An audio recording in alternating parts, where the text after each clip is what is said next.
Arvind ಕೇಜ್ರಿವಾಲ್ಗೆ liquor gate ಸಂಕಷ್ಟ ಎದುರಾಗಿದೆ.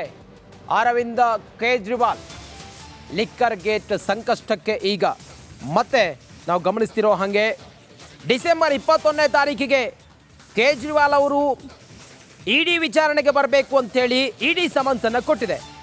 ಈಗಾಗಲೇ ಜೈಲಿನಲ್ಲಿರುವ ಆಮ್ ಆದ್ಮಿ ಲೀಡರ್ಸ್ ಇದೇ ಕೇಸ್ನಲ್ಲಿ ಜೈಲಿನಲ್ಲಿರುವ ಮನೀಶ್ ಸಿಸೋಡಿಯಾ, ದೆಹಲಿಯ ಸಿಎಂಗೂ ಕೂಡ ಇದರ ಸಂಕಷ್ಟ ಎದುರಾಗಿದೆ. ಈಗ ಕೇಜ್ರಿವಾಲ್ಗೆ ಇಡಿ ಸಮನ್ಸ್ ಕೊಟ್ಟಿದೆ.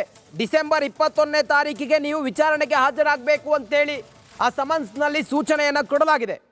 ಆಲ್ರೆಡಿ ಇವರದ್ದೇ ಪಾರ್ಟಿಯ ಆಮ್ ಆದ್ಮಿ ಪಾರ್ಟಿಯ ಕೆಲ ನಾಯಕರು ಇದೇ ಕೇಸ್ನಲ್ಲಿ ಜೈಲಿನಲ್ಲೂ ಕೂಡ ಇದ್ದಾರೆ.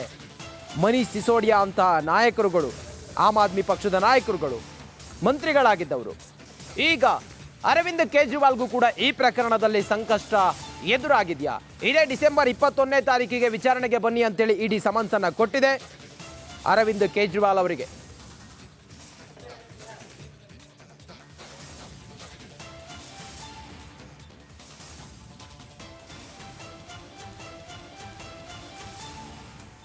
ಬಹಳ ಪ್ರಮುಖವಾಗಿ ಈ ಪ್ರಕರಣದಲ್ಲಿ ಆಮ್ ಆದ್ಮಿ ಪಕ್ಷ, ಅದರಲ್ಲೂ ಕೂಡ ತನ್ನ ಕೆಲ ನಾಯಕರುಗಳು ಈ ಪ್ರಕರಣದಲ್ಲಿ ಮುನ್ನೆಲೆಯಲ್ಲಿದ್ದರು. ಆ ಕಾರಣದಿಂದ ಕೆಲವರು ಈಗ ಜೈಲಿನಲ್ಲೂ ಕೂಡ ಇದ್ದಾರೆ.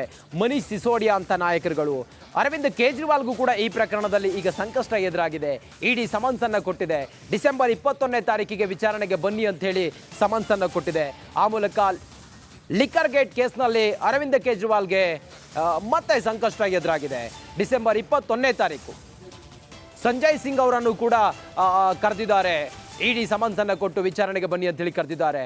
ಅರವಿಂದ್ ಕೇಜ್ರಿವಾಲ್ಗೆ ಸಂಕಷ್ಟ ಎದುರಾಗಿರೋದು. ಡಿಸೆಂಬರ್ 21ನೇ ತಾರೀಕಿಗೆ ನೀವು ವಿಚಾರಣೆಗೆ ಬರಬೇಕು ಅಂತೇಳಿ ಇಡಿ ಸಮನ್ಸನ್ನು ಕೊಟ್ಟಿದೆ. ಆ ಮೂಲಕ ಮತ್ತೊಂದು ಮನ್ವಂತರಕ್ಕೆ ಈ ಪ್ರಕರಣ ಸಾಕ್ಷಿ ಆಗುತ್ತೆ ಅನ್ನೋದನ್ನು ಕಾದು ನೋಡಬೇಕಾಗಿದೆ. ದುಡ್ಡು ತಗೊಂಡು ಲೈಸೆನ್ಸನ್ನು ಕೊಟ್ಟಿದ್ರು ಅನ್ನೋದು, ದುಡ್ಡು ತಗೊಂಡು ಲೈಸೆನ್ಸನ್ನು ಕೊಟ್ಟಿದ್ರು ಅನ್ನೋ ಪ್ರಕರಣದಲ್ಲಿ ಇವರಿಗೆಲ್ಲ ಉರುಳಾಗುವ ಸಾಧ್ಯತೆ ಇದೆ.